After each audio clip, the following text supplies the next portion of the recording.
Muy buenos días a todos en este hermoso día. Le habla su profesor Montalvo Suero y estamos grabando, haciendo un pequeño video en vivo con relación a la materia Raíces Teológicas del Pentecostés o del Pentecostalismo. Este es el libro de texto que le estará llegando, que ustedes deberán adquirir, Raíces Teológicas del Pentecostalismo. Lógicamente, como siempre, nosotros hemos puesto nuestro toque personal en los contenidos de esta asignatura y de esta forma le estaremos enviando en el día de hoy. Tan pronto termine esta primera presentación, les enviaremos a todos para que lo tengan cuáles son las presentaciones en PowerPoint, las cuales hemos preparado a través de nuestro computador. Amén. Las raíces teológicas del pentecostalismo es una asignatura bastante interesante. Diríamos que todos tenemos que tenerla, haberla dado, tener información sobre ella, porque de hecho constituye una de las bases teológicas de nuestra fe, mucho más para las denominaciones pentecostales, y aún aquellas que no son pentecostales deberían tener conocimiento de cuáles son las bases teológicas del pentecostalismo y sobre todo también sus bases históricas, que es muy importante conocerla. El movimiento pentecostal primeramente no surgió como una denominación, sino surgió como un avivamiento, como un movimiento. Y actualmente este movimiento pentecostal incluye un sinnúmero de denominaciones, iglesias independientes, organizaciones paraeclesiásticas, pero que todas tienen una misma característica, es decir, que enfatizan la labor del Espíritu Santo en la vida de los creyentes. Surgió primero en Norteamérica a principios del siglo XX, cuando miembros de un movimiento de santidad wesleyano comenzaron a hablar en lenguas en el Instituto Bíblico Bethel, que dirigía Charles Parham, quien lo señaló como evidencia bíblica de que la manifestación del Espíritu Santo era también para nuestra época y no tan solamente para la época de la iglesia primitiva, como por siempre se había creído. Uno de los primeros y más importantes centros de actividad en identificarse a sí mismo como pentecostales surgió en el 1906 bajo la dirección del pastor afroamericano William Joseph Seymour y la visión de fe apostólica en la calle Azusa de Los Ángeles. Así comenzó el movimiento pentecostal. Pero antes de surgir el movimiento pentecostal, lógicamente ningún acontecimiento histórico surge de la nada. Tiene una raíz, tiene una forma, una fuente de la cual brota y tiene acontecimientos que van a determinar cuáles son precisamente esas raíces que le dan lugar a la misma. El surgimiento del pentecostalismo no fue acontecimiento aislado, en otra palabra, de la historia, sino que surge en un contexto determinado en Estados Unidos de Norteamérica. Y al mismo tiempo, dicho movimiento debe ser comprendido en sí mismo como parte de una lucha permanente por entender y hacer vital el mensaje del Nuevo Testamento para nuestro tiempo. Algunos intérpretes han visto las raíces del pentecostalismo en el puritanismo, en los puritanos, y afirman que es posible trazar una línea directa de influencia de la enseñanza puritana sobre el Espíritu Santo y el movimiento pentecostal moderno. Sin embargo, esto no es del todo cierto. Y otros han remontado sus raíces al pietismo, que plantea que al obtener la gracia de Cristo, el creyente podía vencer al pecado y al mundo. Suena muy romántico, y sobre todo para aquellas congregaciones que son de origen puritano o de origen pietista, que son las ramas extremas de lo que fue las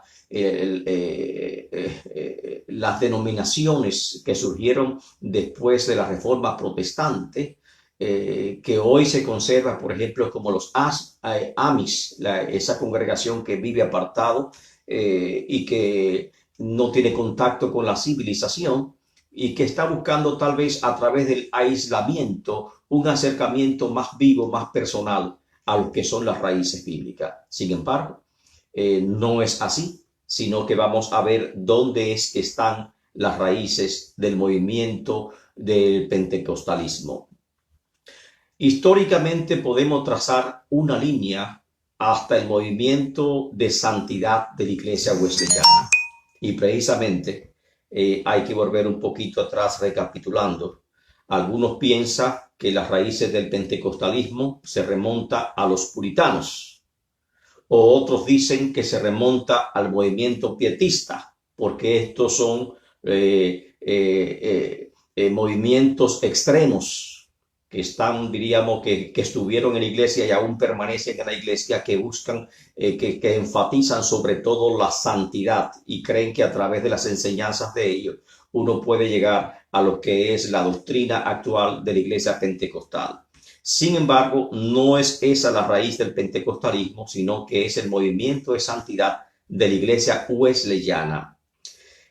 Es innegable el aporte que significó las enseñanzas de John Wesley al desarrollo futuro del pentecostalismo, siendo este mismo catalogado como el teólogo del espíritu por el calor de sus sermones y sus temas neumatológicos, es decir, sus temas sobre el Espíritu Santo. Sin embargo, la referencia más cercana del moderno pentecostalismo no es tampoco John Wesley, sino el movimiento de santidad que surgió en la iglesia wesleyana. Son dos cosas distintas. Mientras Wesley estuvo vivo, no fue posible desarrollarse en vitalidad el movimiento de santidad que estaba procurando un más acercamiento a las raíces bíblicas entre la iglesia wesleyana, porque Wesley, al parecer, era muy tradicionalista y conservaba las posturas de la iglesia. Mas, sin embargo, después del fallecimiento de Wesley, un gran siervo de Dios, amén, que hizo grandes aportes a la iglesia evangélica, a la iglesia protestante en general, pero es después de la muerte de él que se levanta con mucha fuerza ese movimiento de santidad en la iglesia wesleyana. Por lo tanto, encontramos un movimiento de santidad que aportó el lenguaje pentecostal y la iglesia wesleyana, la doctrina que sirven de base al pentecostalismo y que prepararon el camino para el gran estallido del Espíritu Santo ocurrido a inicios de los años 1900. ¿Qué encontramos nosotros? Después del movimiento del pentecostal, tenemos que buscar una búsqueda, un patrón para nosotros determinar qué es una iglesia pentecostal. Ustedes habrán observado que muchas denominaciones independientes se llaman pentecostales. No solamente denominaciones independientes, sino también ministerios se llaman pentecostales y otros, algunas denominaciones grandes también se llaman pentecostales, pero prácticamente hay que buscar cuál es el patrón común para identificar si realmente es un movimiento, es una denominación, es una iglesia realmente pentecostal. ¿Qué distingue a los pentecostales, a los movimientos pentecostales? ¿Qué nos distingue de otras denominaciones? Para rastrear las raíces teológicas del movimiento pentecostal, lo primero que encontramos es un patrón común en todas las denominaciones pentecostales tradicionales. Las declaraciones de fe y doctrina de carácter formal dentro de las organizaciones religiosas pentecostales, aunque reflejan una asombrosa variedad, guardan estrechos temas en común que las identifican. Una primera clasificación la hace W. Falpel, que recoge los trabajos de Claude Kedrit y Ever Moore. Este divide las iglesias movimientos pentecostales en tres amplios grupos. ¿Cuáles son estos grupos que dividen? Vamos a ver, muy interesante. Yo sé que muchos no sabían que habían tres grupos de movimientos pentecostales. El primer grupo son los de tradición wesleyana, describiendo su entrada en la plenitud de la vida cristiana en tres etapas: conversión, santificación y bautismo en el Espíritu Santo. O sea, hay iglesias de tradición wesleyana que son llamadas iglesias pentecostales, ya que enfatizan, vuelvo a repetirlo, la conversión, la santificación y sobre todo, que es característico del movimiento pentecostal, el bautismo del Espíritu Santo. Cada una de estas etapas entendidas con frecuencia como una experiencia de crisis diferente y que es posible fecharla. O sea, son tres obras de la gracia de Dios según la doctrina wesleyana. Lógicamente no es la doctrina cristiana tradicional que nosotros afirmamos y que planteamos. Las organizaciones como la Iglesia de Dios en Cristo, la Iglesia de Dios de Cleveland y la Iglesia de Santidad Pentecostal Internacional pertenecen a este grupo conocido como el Grupo de Santidad. Esos son, lógicamente, ese grupo de santidad son de la Iglesia wesleyana. Hay otro grupo, un segundo grupo, que son de tradiciones reformadas o vinculadas a las enseñanzas de Keswick sobre la vida cristiana más elevada, los cuales ven la santidad como una búsqueda continua y no como una crisis. O sea, la santidad, cuando decimos que la santidad es una crisis, no piense que una crisis económica o algo por el estilo, más bien una crisis como es la conversión, que implica cambio, que implica transformación, que implica una confrontación con la palabra de Dios y que produce un cambio interior en nosotros.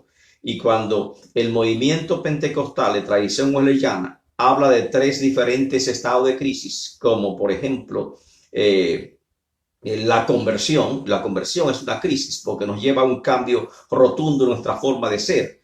Pero también ellos creen que la santificación es una crisis y el bautismo del Espíritu Santo es una crisis, lo cual no entendemos de esta forma, porque no nos tiene que llevar Dios a una experiencia extrema para llegar al bautismo del Espíritu Santo, ni vamos a entenderlo estos pasos como tres obras de gracias distintas.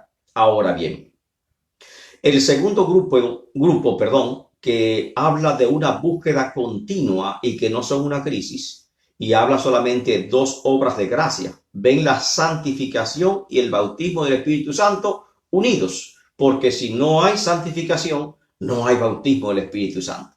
Ellos entienden esta cosa. Ahora, la iglesia como la Asamblea de Dios, la Iglesia Internacional del Evangelio Cuadricular, pertenecen a este segundo grupo llamado trabajo terminado. Nosotros, lógicamente, nos estamos ubicando también en este grupo porque nosotros venimos de la Asamblea de Dios y por lo tanto el movimiento nuestro, Iglesia de Dios Pentecostal, EMEI, es un grupo también que entendemos que la santidad, además de ser posicional, que es el momento en que Dios nos declara santo por la obra de Cristo imputada a nosotros, pero también entendemos que la santidad no solamente es posicional, sino también que es gradual, que necesitamos continuamente buscar de Dios para aumentar la santificación de nuestras vidas. Y, lógicamente, desde que nosotros somos miembros de la Iglesia Pentecostal hace unos añitos atrás, posiblemente 40 o 45 años atrás, siempre hemos escuchado que para nosotros recibir el bautismo del Espíritu Santo es necesario andar en santificación y buscar el Espíritu y buscar la presencia y la comunión con Dios. Uno de los predicadores nuestros, los predicadores dominicanos, decía que las personas en la carne, decía él, los carnuces, lo decía de esta forma, no pueden recibir el bautismo del Espíritu Santo porque esto implicaba una búsqueda de la presencia de Dios en santificación y un encuentro personal con Dios. Pero hacia el 1916 aparece la Iglesia de la Unicidad. Este nuevo grupo había adoptado una nueva fórmula bautismal en el nombre de Jesucristo, basado solamente en Hechos 2:38, y se conocen como Iglesia de la Unicidad o en el nombre de Jesús solo o solo Jesús. Aquí estamos los tres grupos de iglesias pentecostales que este autor ha clasificado. Vamos otra vez a hacer un recuento de este grupo. Primer grupo de iglesias pentecostales, lo de tradición wesleyana, que aún conservan firmemente la doctrina wesleyana y hablan de las obras de gracias. En este grupo pertenece la Iglesia de Dios en Cristo, la Iglesia de Dios de Cleveland y la Iglesia de la Santidad Pentecostal Internacional. Un segundo grupo, que ahí nos ubicamos nosotros, y es Este grupo es el grupo de la santificación como una búsqueda continua y no como una crisis. Ahí está la Asamblea de Dios, la Iglesia de Dios Pentecostal y otros grupos que pertenecen también a esta misma doctrina. Pero ya en el 1916 apareció un grupo de pentecostales que se separó de la gran mayoría y se hace llamar entonces Iglesia Pentecostal Unida, pero o de la unicidad, pero muy bien conocida por todos como los Solo Jesús. Ahora, en el segundo grupo en el cual nos hemos catalogado, es el grupo más generalizado, los que más dignamente representan lo que es la iglesia pentecostal o el movimiento pentecostal, y constituye la rama principal del movimiento pentecostal. El primer grupo de tradición wesleyana y el otro que son los Solo Jesús, y en el centro estamos nosotros. Este grupo, con un énfasis cada vez más marcado en la doctrina del Espíritu Santo y los dones de poder. El tema de perfección se va eclipsando para dar lugar al evangelio completo o el evangelio de los 4 puntos, que se destaca la figura, por ejemplo, de McPherson, fundadora de la Iglesia Internacional del Evangelio Cuadricular. Pero a pesar de los comentarios buenos o malos del Evangelio Cuadricular, hay que señalar, sin embargo, para fines de este estudio, los 4 puntos o 4 puntos doctrinales básicos de la rama del pentecostalismo. ¿Cuáles son? Para yo identificar una denominación, una iglesia, un movimiento independiente, si es o no pentecostal. Primero, la salvación. Memorícenlo. La salvación. Habrá una pregunta sobre esto. ¿Cuáles son los 4 puntos doctrinales básicos de los movimientos pentecostales? Primero, la salvación. Y cuando hablamos de salvación, lógicamente todas las iglesias pentecostales tienen un llamado al arrepentimiento. Usted verá que dicen los pastores, que dicen los predicadores, los evangelistas, el que quiera aceptar a Cristo pasa adelante, levante su mano y venga al frente. Esto hablando de conversión. Y nosotros entendemos que la conversión es uno de los puntos principales en la predicación de predicación evangélica pentecostal. No hay salvación sin conversión. Conversión significa la puerta al nuevo nacimiento. Así que el primer paso es la salvación por la sangre de Cristo Jesús. Que esto sí realmente necesita un cambio, una transformación, y muchas veces Dios nos trae a Él a través de una crisis interna espiritual que nos hace, que hace patente la necesidad de nosotros buscar de Dios. El primer punto, la salvación. Segundo punto, el bautismo del Espíritu Santo. Siempre se ha enseñado, es una enseñanza básica de las doctrinas del pentecostalismo, el bautismo del Espíritu Santo. Lamentablemente muchas veces queda en doctrina, solamente queda en los reglamentos y no lo vemos en la práctica cotidiana. En los 70, a finales de los 70, que fue que nosotros comenzamos a transitar por los caminos del pentecostalismo, finalizando los 70, se hacía bastante énfasis en lo que es recibir el Espíritu Santo de Dios y en ser bautizado con el Espíritu Santo, era hablar en lengua y los dones de poder.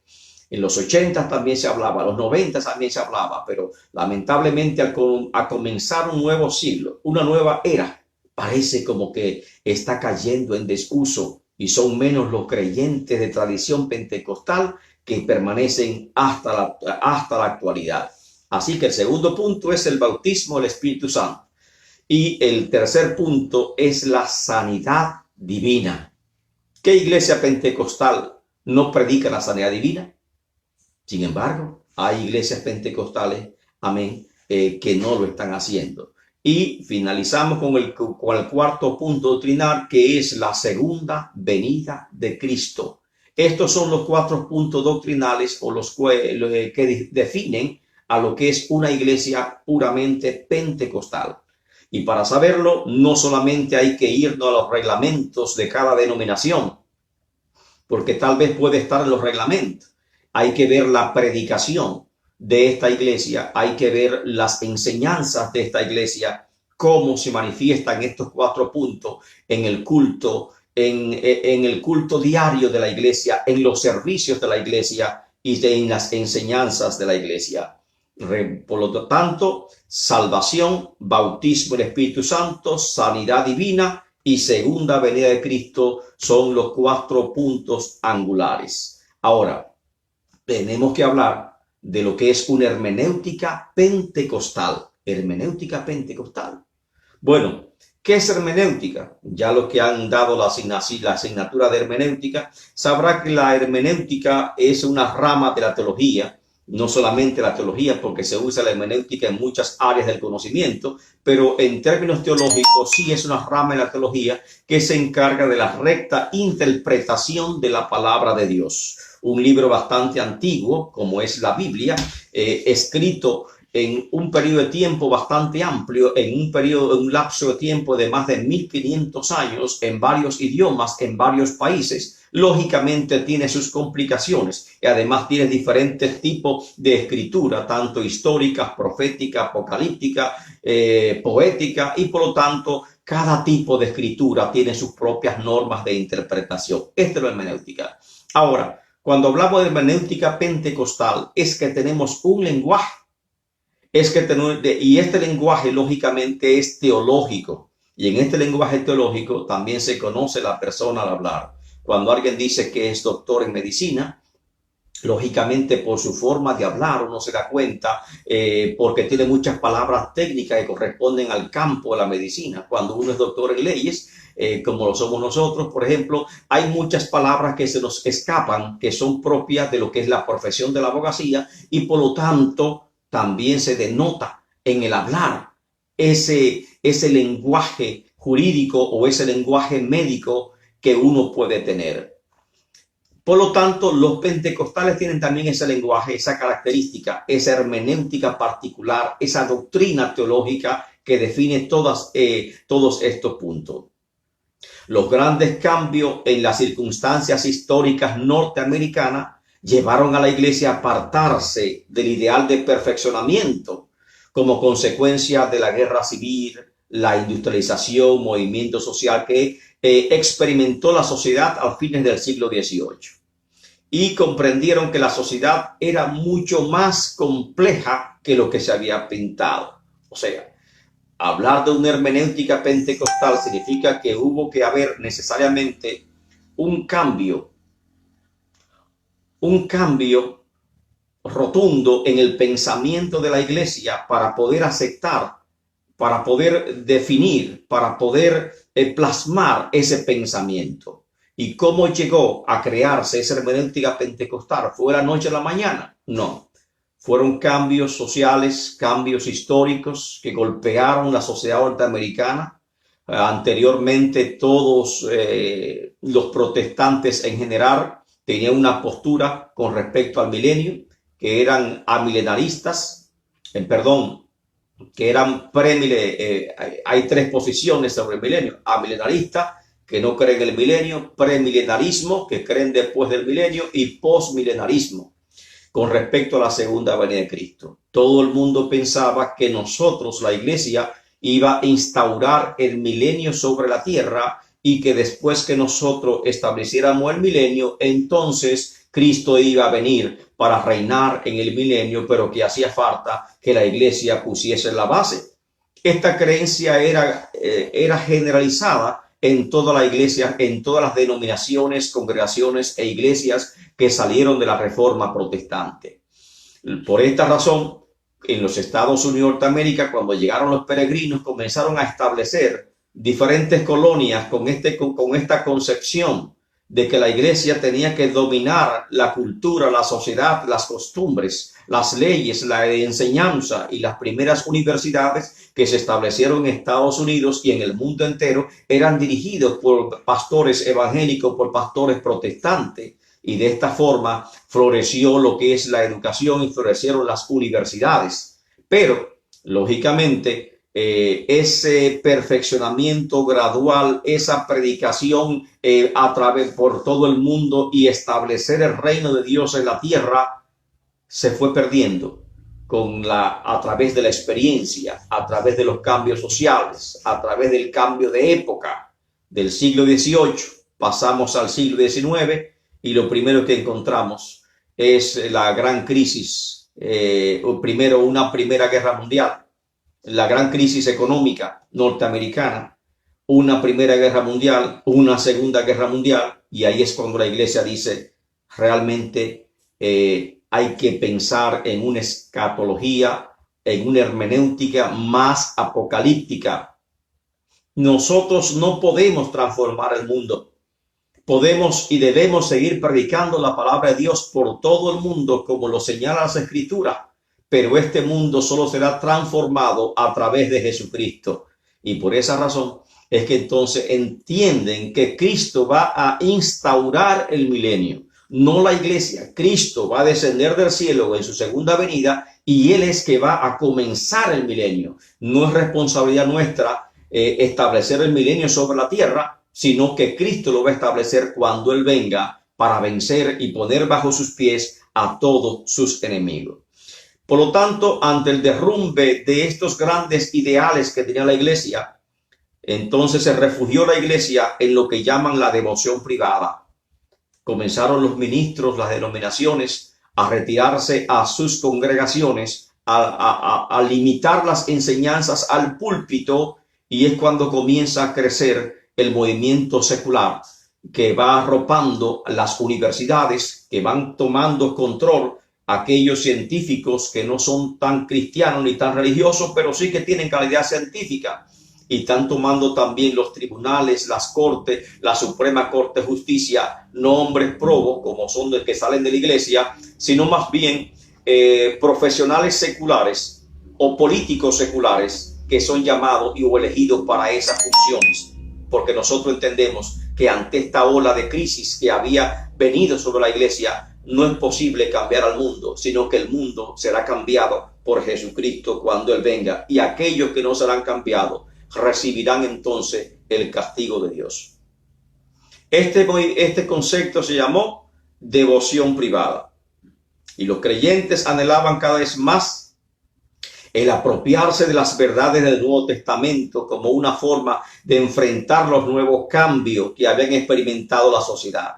Recuérdese con los cambios que experimentó la iglesia a través de este emperador llamado Constantino. Cuando dimos historia de la iglesia, entonces la iglesia comenzó a recibir miembros de todas partes, y por esta razón, lógicamente, la iglesia se comenzó a contaminar. Y hubo un grupo de creyentes que, deseando buscar las raíces puras del evangelio, se fue retirando a los desiertos, y se formó de esta forma lo que es el movimiento del monacato. Y ese movimiento del monacato se formó en la iglesia imperial, comenzó su raíz en la iglesia imperial y se desarrolla luego en la iglesia medieval.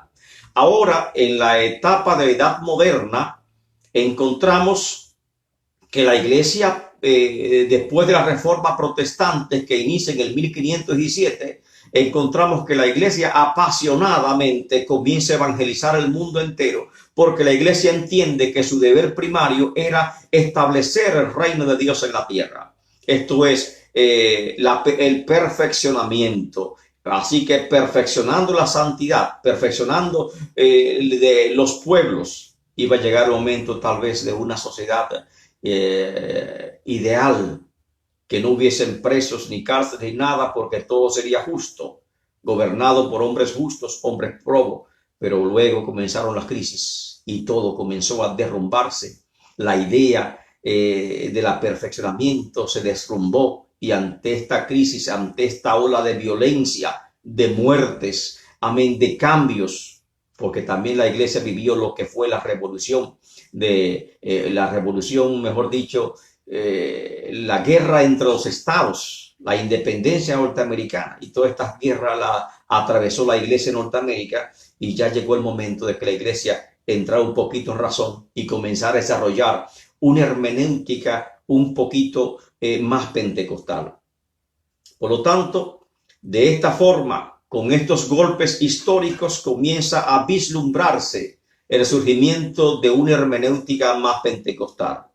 Los hermanos pentecostales de tradición wesleyana afirman que la hermenéutica pentecostal es una hermenéutica propia y subjetiva. Esa es la creencia de ellos.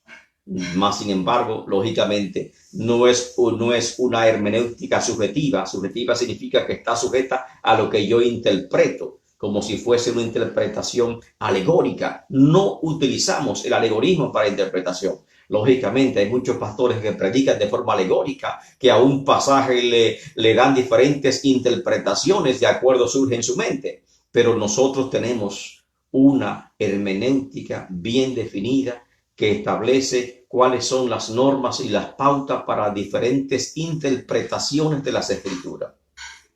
¿Qué es la hermenéutica propia? Para formar una forma peculiar de apropiarse las Escrituras de manera individual, que hacemos énfasis en el libro de los Hechos e insistimos en que el modelo general de recepción del Espíritu Santo por parte de la iglesia primitiva debe repetirse en la vida de cada creyente individualmente. Pero eso es lo que dice las Escrituras. Ese es el modelo que tenemos. Y no es que hay que interpretarlo de forma propia, es que tenemos que volver a las raíces históricas del pentecostalismo, porque de otra forma, lógicamente, no podríamos definirnos como pentecostales. Las iglesias pentecostales se identifican a sí mismas con esa iglesia cristiana primitiva que se ve plasmada en el libro de Hechos de los Apóstoles. Y ese libro ha servido de inspiración, de guía, de manual a nuestras congregaciones a través de toda la historia. Y cuando una iglesia pierde el norte, amén, lo que tiene que hacer es volver otra vez a sus raíces, como dice el profeta. Paraos en los caminos y preguntad la senda antigua. ¿Cuál es la senda antigua? Y andar por ella. Así que esta es la senda antigua que tenemos que andar por ella.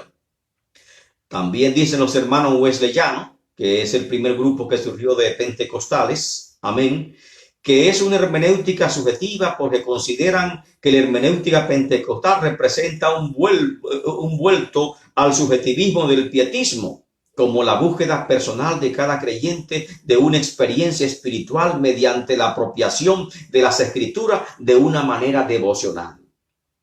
Lógicamente que la palabra de Dios, cuando tú la lees, te impacta y te habla a ti de forma personal. Y tenemos que apropiarnos las Escrituras, porque ¿de qué sirvió la reforma pentecostal, la reforma protestante?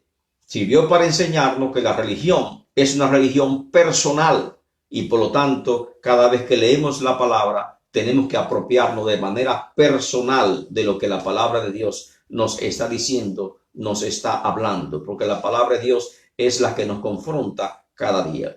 Ahora, con respecto a la disponibilidad del Espíritu Santo, afirman que nos apoyamos en creencias de que el Pentecostés de Hechos 2, que señaló el nacimiento de la iglesia, describe una experiencia al alcance de los creyentes de todas las épocas. Pero eso es lo que dice la Biblia. Eso es lo que dijo el propio apóstol Pedro cuando hizo el primer discurso en el aposento alto. La promesa de Joel 2:28 es también para ustedes, para todos los que en él creyeren, y por lo tanto está escrito en la palabra de Dios. Solamente que no lo han entendido, todavía no le ha amanecido, y sencillamente esa promesa es también para la iglesia del siglo XXI, que enseñamos que al igual que la iglesia primitiva, que el creyente moderno está llamado a convertirse.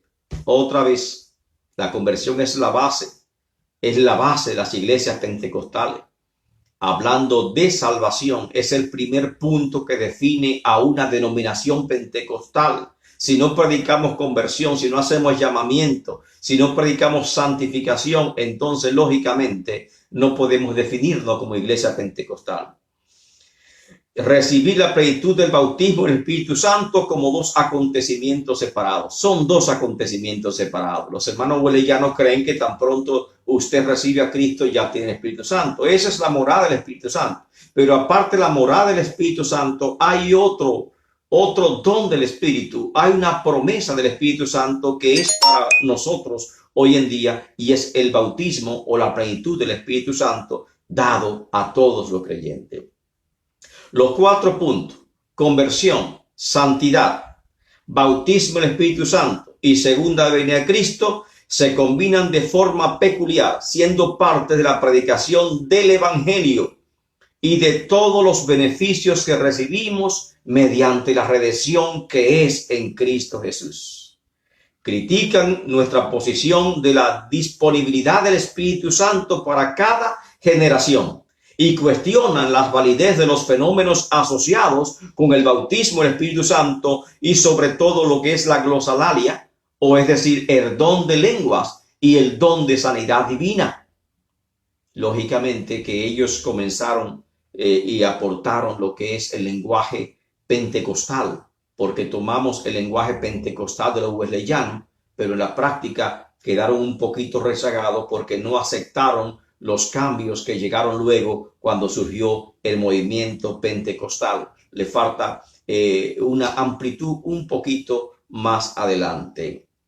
Ahora, con respecto a los milagros, efectivamente, el pentecostalismo y la Biblia sostienen que los milagros son literales, son milagros de sanidad y ocuparon un lugar integral en el ministerio de Jesucristo. Y estos milagros se pueden experimentar también en nuestra época, así como fueron parte de la experiencia pentecostal de la iglesia primitiva, tal como se registra en el libro de Hechos de los Apóstoles. Escribe Charles Parham que estos milagros no solamente son para parte de la salvación, sino que son una señal de confirmación para el creyente y un testimonio para los incrédulos. Creemos eso. Vamos a repetir lo que escribió Charles Parham. Estos milagros no solamente son parte de la salvación, sino que son una señal de confirmación para el creyente y un testimonio para el incrédulo. Andrews Murray afirmó: donde quiera que el Espíritu Santo actúe con poder, allí habrá sanidad divina. Si el investimiento de poder es accesible para todas las generaciones, entonces el poder del Espíritu Santo se manifestará en nuestros días con milagros de sanidad divina. Y esto es totalmente cierto. Así que los milagros son parte de la salvación. Por eso declara el profeta Isaías: por tus llagas fuimos nosotros curados. Las llagas de Cristo no solamente nos redimió del pecado, sino las llagas de Cristo es parte del mensaje de redención del cristiano, y esa redención también incluye la parte física, que es la sanidad de nuestro cuerpo. La restauración de la fe apostólica. Bueno, esto nos conduce a un tema, y es la restauración de la fe apostólica. En el sentido de que Dios no cambia, entonces la naturaleza de la iglesia apostólica debe ser normativa de todas las edades. Por lo tanto, el acceso directo a la experiencia pentecostal conduce naturalmente a la restauración de la fe bíblica, de la fe apostólica y de todos los dones sobrenaturales del Espíritu Santo. Sin embargo, hay teólogos que se oponen, como Benjamin Warfare, defensor de la vieja teología, sostiene que los dones sobrenaturales o los carismas del Espíritu Santo cesaron al cerrar la era apostólica. Bueno, si usted cree que los dones eran solamente para la iglesia cristiana primitiva y no para nosotros, entonces no sé en qué va a estar la declaración bíblica que dice: y estas señales seguirán a los que creen. Entonces fueron palabras únicamente para los creyentes del primer siglo, y nosotros no creímos, no estamos creyendo, no hemos recibido el bautismo del Espíritu Santo. Recuerden que el bautismo del Espíritu Santo también era una evidencia de la aprobación de Dios, la confirmación de Dios. Y cuando el apóstol Pedro fue a casa de Cornelio y vio que los que estaban allí también recibieron el bautismo del Espíritu Santo, entonces, a pesar de que eran gentiles, Pedro razonó y dijo: pero si estos reciben el bautismo del Espíritu Santo, ¿qué impide que yo los bautice en agua para hacerlos miembros de la iglesia? Porque si ya Dios los recibe en su seno, dándole la aprobación divina, bautizando con el Espíritu Santo, ahora nada impide que yo los reciba en el seno de la iglesia. Y por eso Pedro los bautizó y los recibió como miembros activos de la congregación.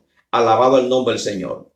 Así que Lo siento, Benjamin Warford, tú defiendes la vieja teología, crees que los dones del Espíritu Santo eran solamente para la iglesia apostólica. Sin embargo, al parecer te has equivocado. Afirma que la iglesia apostólica era una iglesia forjada de milagros, siendo esta una característica peculiar, específica y única de esta iglesia. Te equivocaste. Esos dones del Espíritu Santo son para todos los creyentes. Tenemos, por lo tanto, que reclamar las promesas que están en la santa palabra de Dios, en la santa Biblia, y reclamando esta promesa de las santas escrituras, nosotros tenemos que volver a nuestras raíces pentecostales, que se están perdiendo al parecer en este tiempo. Ahora, nos lleva, por supuesto, al siguiente tema, que es el don de hablar en lenguas o la glosalalia. El movimiento pentecostal ha sido por lo general interpretado en términos de sus rasgos característicos y se destaca el más visible, la glosalalia o hablar en lengua. De forma que se definen las iglesias pentecostales como aquellas cuyos miembros hablan en lengua. Hablamos ya de 4 puntos. Amén. Y cuando hablamos de 4 puntos, significa que no solamente son las manifestaciones de poder del Espíritu Santo, sino que está el primer punto, que es la salvación. El segundo punto, el recibimiento o el bautismo del Espíritu Santo. Amén. Y llegando al cuarto punto, que este cuarto punto es la segunda venida de Cristo en gloria. Declaran que la glosalalia es realmente un fenómeno que ha aparecido esporádicamente en grandes variedad de contextos, que en Norteamérica, por ejemplo, la glosalalia apareció en grupos como lo de Quaker y los mormones del siglo XIX. Estos afirman y se cuestionan cómo es posible que algo tan poco frecuente en la historia de la iglesia pretenda ser la manifestación esencial de la fe y la práctica cristiana del pentecostalismo. La pregunta es, ¿usted cree o no que el don de hablar en lenguas es para la iglesia pentecostal hoy en día? ¿O que es un evento, diríamos, raro, poco frecuente, que no puede ser una normativa en la iglesia pentecostal o en los creyentes hoy en día? Lógicamente existen 2 respuestas a esta afirmación de este teólogo. Primero, porque en la mayoría de los periodos de la iglesia es posible identificar a personas y grupos que tuvieron la experiencia de hablar en lenguas y de poseer otros dones o carismas del Espíritu Santo. O sea, no es algo aislado. Lo que pasa es que cuando la iglesia se corrompió en tiempo de Constantino o en tiempo de edad medieval, eran pocos o reducidos los creyentes que podían tener esta experiencia y que se eclipsó a través del tiempo, pero le plació a Dios rescatarlo otra vez de nuevo. Segundo, porque la Escritura nos habla de un derramamiento general del Espíritu Santo antes de la inminente segunda venida de Cristo, que habló el profeta Joel: en los postreros días derramaré mi espíritu sobre toda carne. Y cuando ocurrió el derramamiento del Espíritu Santo en Topeka, Kansas, ¿qué ocurrió? Se fue visto como una señal inminente del pronto regreso de Cristo a la tierra, y por lo tanto se convirtió en una demostración de que Cristo viene y viene ya. Y esa era la predicación pentecostal. Cristo está a la puerta, Cristo viene ya. El patrón de lluvia nos proporciona la imagen que se relaciona a la iglesia pentecostal, y esta era, como nos hablan los profetas, la lluvia temprana y la lluvia tardía. Aquella era, esta es la hermenéutica pentecostal. Amén. ¿Lo recuerdan? Se habla de que nosotros interpretamos en nuestra hermenéutica las declaraciones de Hechos de los Apóstoles que se aplican al contexto de los creyentes hoy en día. Falso o cierto, cierto, se aplican. Nos hablan de que la manifestación del Espíritu Santo son para los creyentes hoy en día. Cierto también. Y por lo tanto nos hablamos de que las profecías de Joel, que se cumplieron una vez en el aposento alto, también se están cumpliendo en la actualidad como la lluvia tardía.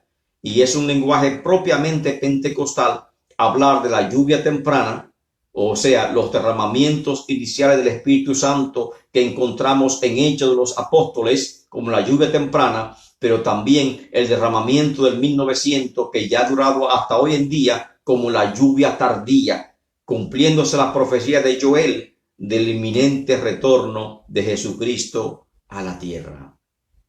Continuamos con las influencias de la tradición wesleyana en el movimiento pentecostal. Sé que el video es un poquito largo, pero si hacemos pausa tal vez no terminaremos hoy porque es una materia bastante amplia, así que ten un poquito de paciencia y sigamos con la tradición wesleyana. Existe un hilo histórico, volviendo otra vez atrás, que le decíamos que cuál es el origen del movimiento pentecostal. Los puritanos, no. John Wesley, no. O sea, no podemos citarla ahí. La tradición, vamos a situarla en el movimiento de santidad que se levantó dentro de la iglesia wesleyana. Por lo tanto, existe un hilo histórico claro entre el movimiento pentecostal y el movimiento de santidad wesleyana.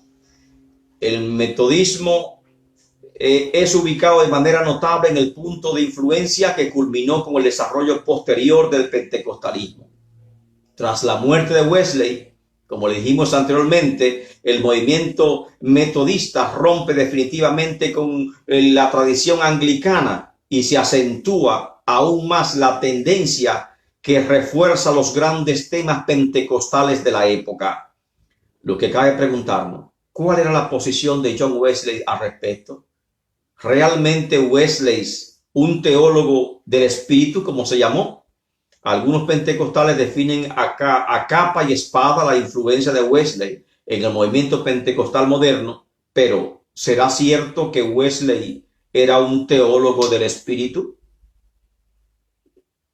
En sus presentaciones usted va a ver la historia de John Wesley, un trabajador incansable. Se habla que Wesley viajó por más de 400,000 kilómetros a lomo de caballo, haciendo un promedio de 32 kilómetros diarios durante 40 años. Predicó más de 40,000 sermones, son más de 200 obras las que escribió, etcétera. Podemos ver que Wesley realmente era un misionero y un trabajador incansable. Pero ahora no nos estamos enfocando en la biografía de Wesley, sino que nos estamos enfocando en las enseñanzas de Wesley y sobre todo nos preguntamos, ¿era Wesley un teólogo del Espíritu Santo? Wesley era un defensor de la restauración de la fe apostólica, lo cual llamaba la vieja religión o el verdadero cristianismo primitivo. Pero lo preocupante de Wesley no apuntaba al periodo bíblico, sino que cuando él decía el cristianismo primitivo, se refería a una época posterior a la apostólica. Antiguo para él eran los 3 primeros siglos de la iglesia, es decir, a los padres anteriores al concilio Nicea y a la iglesia preconstantina. Su preocupación más bien se enfocaba en restaurar rigurosas de las prácticas y el orden eclesiástico de la primera etapa de la iglesia. Sin embargo, el primitivismo de Wesley sería profundamente transformado tras la experiencia evangélica de 1785, en el cual se señala por supuesto que en este momento fue de gran influencia para Wesley y de gran interés soteriológico, es decir, con respecto a la doctrina de salvación, un resultado directo de su propia renovación religiosa por la influencia del pietismo. Al llegar en 1785 Wesley a Norteamérica, se encontró con congregaciones pietistas y allí Wesley experimentó una renovación del Espíritu Santo y él realmente indica en sus escritos que a partir de ese momento es que él se considera efectivamente como un siervo de Dios, como un creyente genuino, porque tuvo un momento de crisis espiritual donde se encontró plenamente con el Señor. Ahora, algunos señalan que tras su experiencia del 1738, que provocó su vuelco soteriológico, John Wesley puede ser considerado como un teólogo del espíritu. Sin embargo, su neumatología, Cuando hablamos de neumatología, hablamos de la doctrina del Espíritu Santo, sus creencias doctrinales con respecto al Espíritu Santo, o sea, su neumatología, arroja muchas dudas para ser considerado como un creyente del Espíritu, ya que él se muestra ambivalente en muchos temas. Por ejemplo, su doctrina de seguridad de la salvación estaba basada en la afirmación de que existía una inspiración perceptible o un testimonio del Espíritu que éramos hijos de Dios. Pero no está hablando ahí de los poderes, del derramamiento del poder del Espíritu Santo. Pero él está reafirmando, sin embargo, la seguridad de la salvación, que es que somos salvos por la gracia de Dios, lo que hoy llamamos salvos, siempre salvos. Por lo tanto, no somos huelellanos en ese sentido. Pero por otro lado, fue poco sistemáticos e incompleto en la doctrina de los dones del Espíritu Santo. En este sentido, muchas veces fue inconsecuente a las conclusiones clásicas del pentecostalismo y retrocedía hacia su antiguo primitivismo en el sentido de afirmar que los dones y los milagros habían continuado solo durante los 3 primeros siglos. Bueno, por lo menos se extendió un poquito más. Muchos autores dicen que solamente la iglesia cristiana primitiva, pero Wesley afirmó que duró más allá de la iglesia cristiana primitiva hasta los 2 primeros siglos. O sea, la iglesia apostólica y la iglesia perseguida. Y llamaba a esa iglesia, la iglesia perseguida, la iglesia anterior al concilio de Nicea, como la iglesia primitiva. No, nuestro lenguaje no es ese. La iglesia primitiva para nosotros es la iglesia que está en el libro de Hechos de los Apóstoles, formada por aquella iglesia que experimentó el derramamiento del Espíritu Santo en los días de Pedro y que prosiguió en el ministerio del apóstol Pablo y de otros hombres del Señor. Así que el primitivismo de Wesley, no se confunda, no se refiere a la iglesia apostólica, sino a la iglesia anterior al concilio de Nicea. Los defensores de Wesley señalan que su verdadero interés no estaba enfocado en los dones del Espíritu Santo, sino en el fruto del Espíritu Santo. Eso es cierto. Como el propio Wesley expresó, no quiero decir que los cristianos reciban ahora el Espíritu Santo para obrar milagros, pero sin duda que reciben, y es más, que son llenos del Espíritu Santo para poder ser llenos de los frutos de ese bendito Espíritu, declaró John Wesley. Y ciertamente podemos decir que es así, que John Wesley no enfatizaba los dones de poder. John Wesley enfatizaba en su predicación, aunque fue un predicador bastante fervoroso, enfatizaba en su predicación lo que eran los dones, el fruto del Espíritu Santo. En otras palabras, su preocupación era lo que el Espíritu Santo representaba para cada creyente, para su santificación y su salvación personal. Con respecto a la doctrina de salvación, es sin duda el tema básico del pensamiento de Wesley. Aquí enfatiza en la restauración de la imagen de Dios por medio de la etapa de la operación de la gracia. Los wesleyanos hablan de actos de gracia, primer acto de gracia, segundo acto de gracia, tercer acto de gracia. Nosotros hablamos de que la salvación es progresiva, no hablamos de crisis ni de actos de gracia. Afirma, la salvación comienza con lo que generalmente se suele llamar, y muy ciertamente, la gracia preventiva. Incluye el primer deseo de agradar a Dios, el primer estivo de luz consciente a su voluntad, la primera leve y transitoria convicción de haber pecado contra él.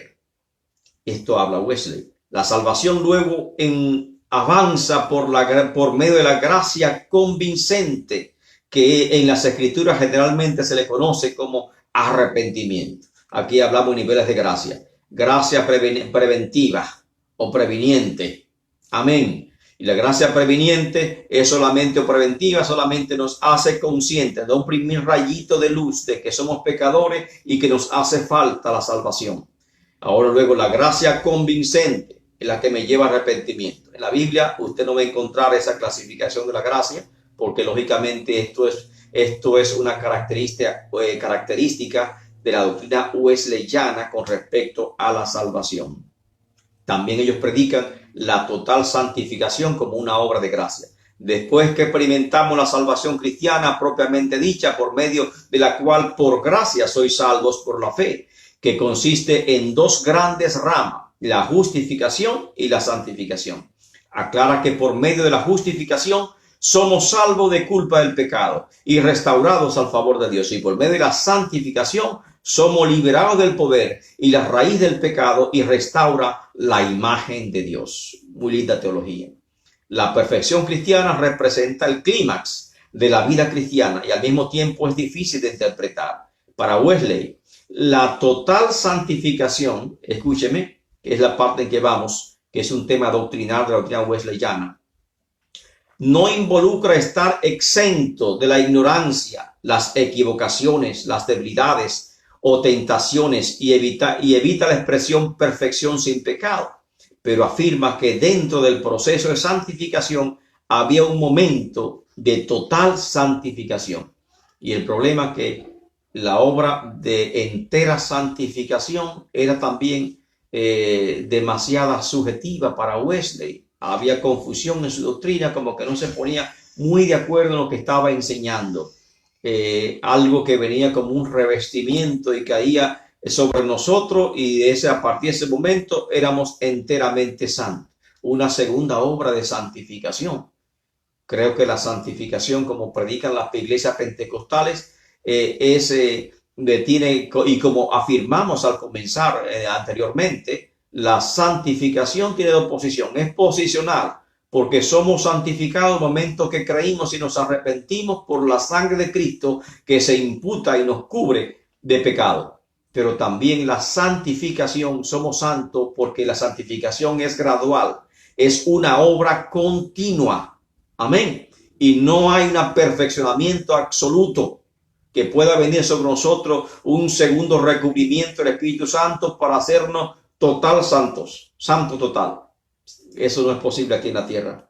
Tenemos que seguir luchando con la carne, luchando con el pecado, y la santificación nuestra es gradual y tenemos que luchar, no descuidarnos, y por lo tanto tenemos que contradecir las afirmaciones de Wesley de la seguridad de salvación, salvo siempre salvo, porque no es así, porque las escrituras nos afirman: ay de nosotros si descuidamos una salvación tan grande. Es una advertencia que nos da una y otra vez la palabra del Señor, y que tenemos que tenerla bastante pendiente.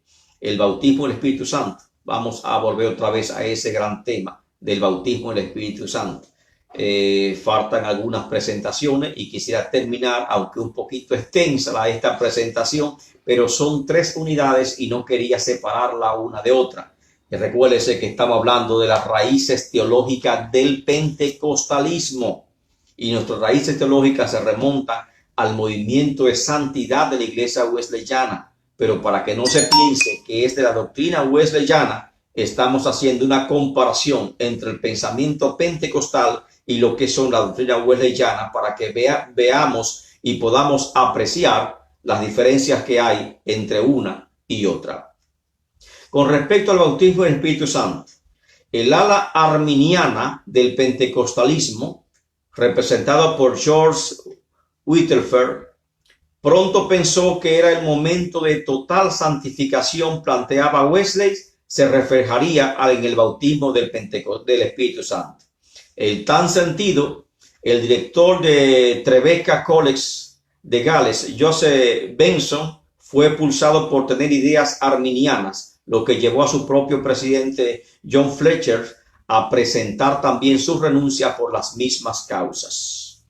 Recuérdese que doctrinalmente se define la teología pentecostal como arminio-wesleyana. Arminio, por este gran teólogo Arminio, que también fue metodista, pero que predicó lo que es el bautismo del Espíritu Santo, y wesleyana porque toma también otros conceptos de la teología wesleyana que son fundamentales para la fe. Pero no es que vamos a tomar, sino que nuestra teología es bíblica, y hay puntos que coinciden con las enseñanzas de Wesley, y otros puntos, amén, están definidos claramente por la teología de Joseph Benson y también de Arminio. Benson afirmaba que las personas debían experimentar la perfección mediante el bautismo del Espíritu Santo, de acuerdo con las profecías de Joel y el libro de Hechos de los Apóstoles. Wesley, por su parte, objetaba la frase recibir Espíritu Santo, insistiendo en que la expresión en ese sentido no es escritural ni tampoco totalmente correcta, por cuanto todos habían recibido el Espíritu Santo al ser justificados. Lógicamente, Wesley no estaba de acuerdo con el bautismo del Espíritu Santo y se oponía a este pensado. Wesley solía hablar del pacto de obras y del pacto de gracia, usando términos como la dispensación de obra es la ley y dispensación, la gracia son los creyentes. Sin embargo, Don Fletcher veía la historia dividida en tres dispensaciones. La primera de ellas es la dispensación del Padre, que anticipa la manifestación externa del Hijo.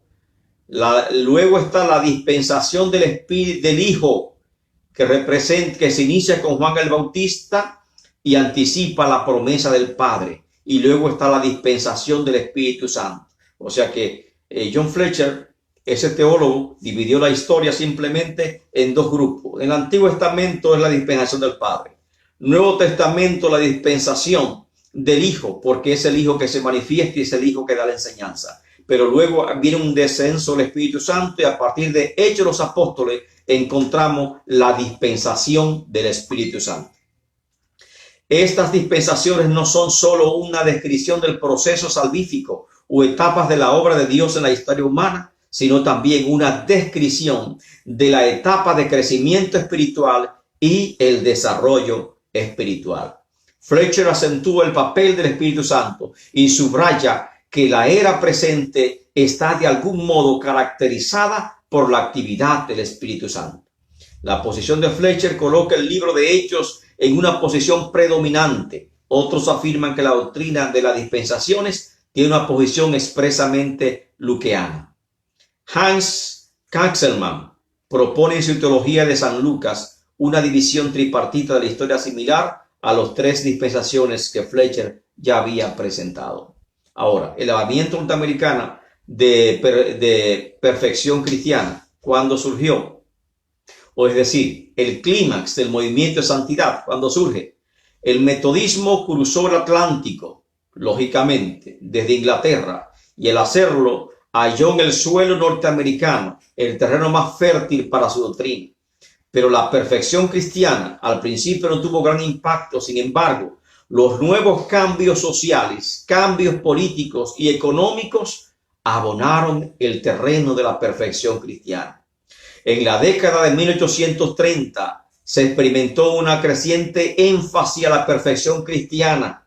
Ya Dios estaba preparando el terreno para la gran manifestación del Espíritu Santo y el gran cambio que la iglesia necesitaba. Hacemos una pausa porque nosotros creemos que Dios controla la historia y todos los movimientos históricos que pueden pasar están controlados por las manos de Dios. Así como que creemos que Dios quita y pone gobernante, creemos también que los procesos históricos están en las manos de Él. Y por eso vemos que hubo un gran despertar en el 1830, hablando del siglo XIX, 1830. Y ese despertar fue un despertar de la iglesia en la búsqueda de la experiencia personal, de vivir una religión personal. Y hablamos de perfección cristiana a este movimiento que surgió en los años 1830. Se produjo en este tiempo la llamada Cruzada de Santidad, que impactó la vida religiosa de toda la nación a lo largo del siglo XIX. La semilla había sido plantada y creció durante el resto del siglo a medida que el movimiento de santidad se alejaba más y más de las raíces metodistas y los líderes conservadores comenzaron a ser eclipsados. En la década de 1890, finalizando el siglo XIX, es cuando se refleja el clímax de este proceso y ocurre la explosión más fuerte de los temas pentecostales. 1890, finalizando ya el siglo XIX, se produce un gran estallido del movimiento de santidad de la iglesia wesleyana, y es cuando se comienza a hablar más directamente de lo que es el bautismo del Espíritu Santo y las manifestaciones de poder del Espíritu Santo. Y para esto comenzamos con Phoebe Palmer, 1835 en New York. El movimiento de santidad era dirigido por Phoebe Palmer, la cual se convirtió en la figura principal del movimiento. Era una mujer, una predicadora. Ella editaba junto con su hermana Sarah Lanford la revista Guía para la Santidad, y luego impulsó el movimiento como evangelista itinerante en Estados Unidos y en Europa. Phoebe era autora de uno de los primeros libros que desarrollan una doctrina completa de santificación pentecostal, que aparecieron como consecuencia del avivamiento en 1857 y 58. En el 55 escribió La lengua de fuego, y en el 1859 publicó La promesa del Padre, un libro que respalda el ministerio de la mujer, pero aunque lo escribió para respaldar el ministerio de la mujer, también hablaba de la promesa del Espíritu Santo. Afirma un reconocimiento del bautismo en el Espíritu Santo como una gracia para disfrutar de esta vida. Es una doctrina que se distingue y que se va separando de la iglesia metodista. Luego seguimos con Asa Maham. Asa Maham. Se destaca la figura del teólogo Asa Maham, presidente de Oberlin College, quien utilizó la revista Oberlin Evangelista para difundir la doctrina de la santificación pentecostal, dando origen al avivamiento de Oberlin, el cual generó un pronto brote especial de lengua pentecostal. No es que hablaron en lengua, sino que comenzaron a hablar de los dones de poder del Espíritu Santo. Publicó su primer libro en el 1858, se llamó La Doctrina Bíblica de Perfección Cristiana, y en el 1870 publicó El Bautismo del Espíritu Santo. O sea que mucho antes del gran avivamiento pentecostal del 1900, ya el movimiento de santidad de la iglesia wesleyana, que se iba separando de la doctrina wesleyana, ya estaban publicando libros y interpretaciones bíblicas acertadas acerca del bautismo del Espíritu Santo. En su libro, Las consecuencias del bautismo se describen en términos de permanencia y de poder, y es descrito en forma elaborada como con diferentes nombres, tales como despertar de nuestros poderes naturales, una vasta acumulación de poder espiritual, aprehensión de la verdad que transforme el alma, la absoluta certeza de la esperanza, o una profunda y permanente bendición espiritual, entre otros términos que estos autores habían venido utilizando para referirse al bautismo del Espíritu Santo, los cuales son totalmente ciertos.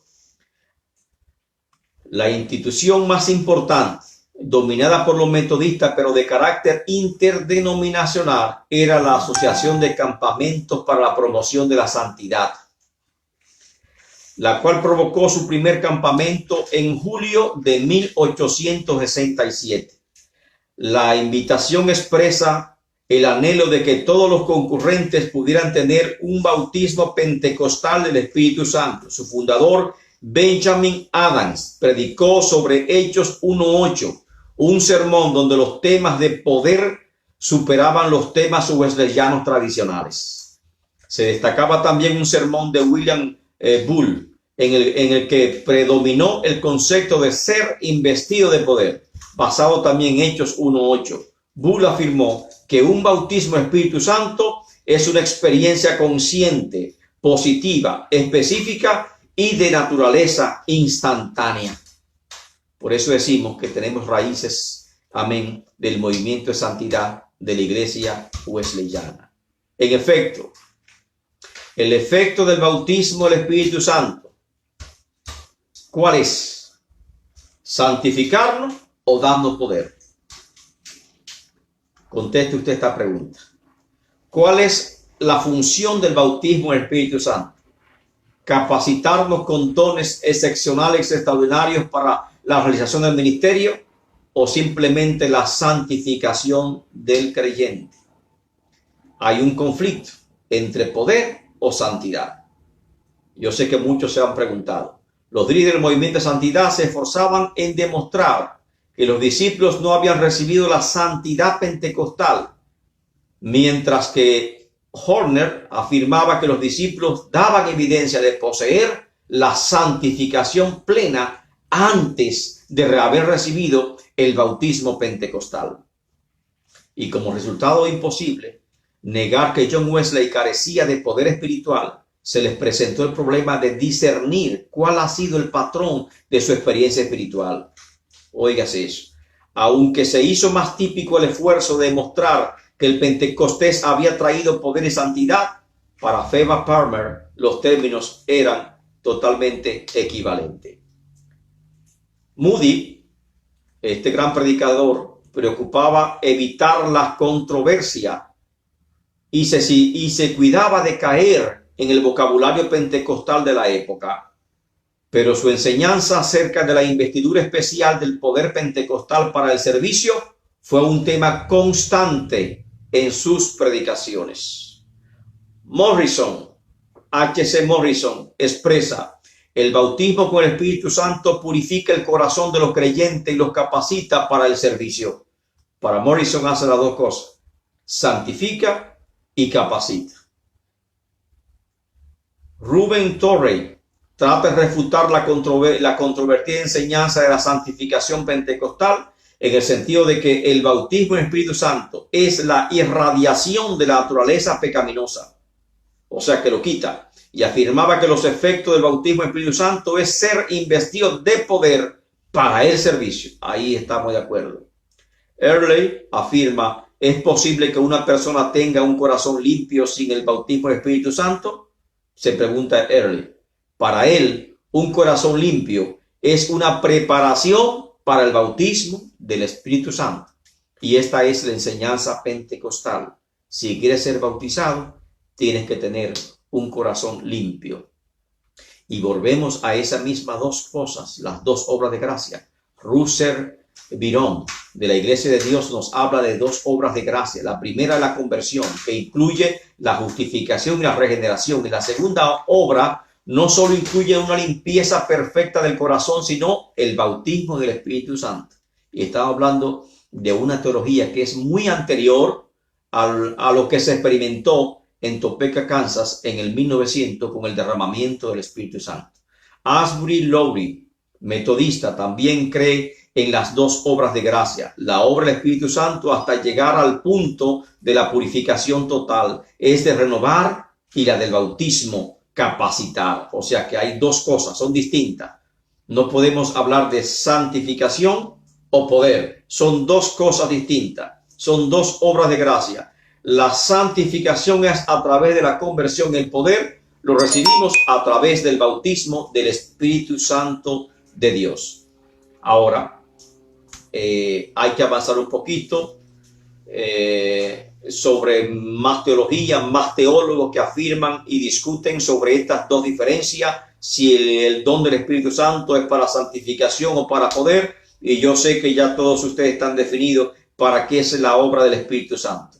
A otras literaturas de la época también les aporto en las presentaciones PowerPoint, como Nathaniel Taylor, Henry Fix, Seth King, Charles Forward y otros más. Y todas estas literaturas, todo este contenido teológico prepararon el camino para el gran estallido del Pentecostés a inicio del 1900.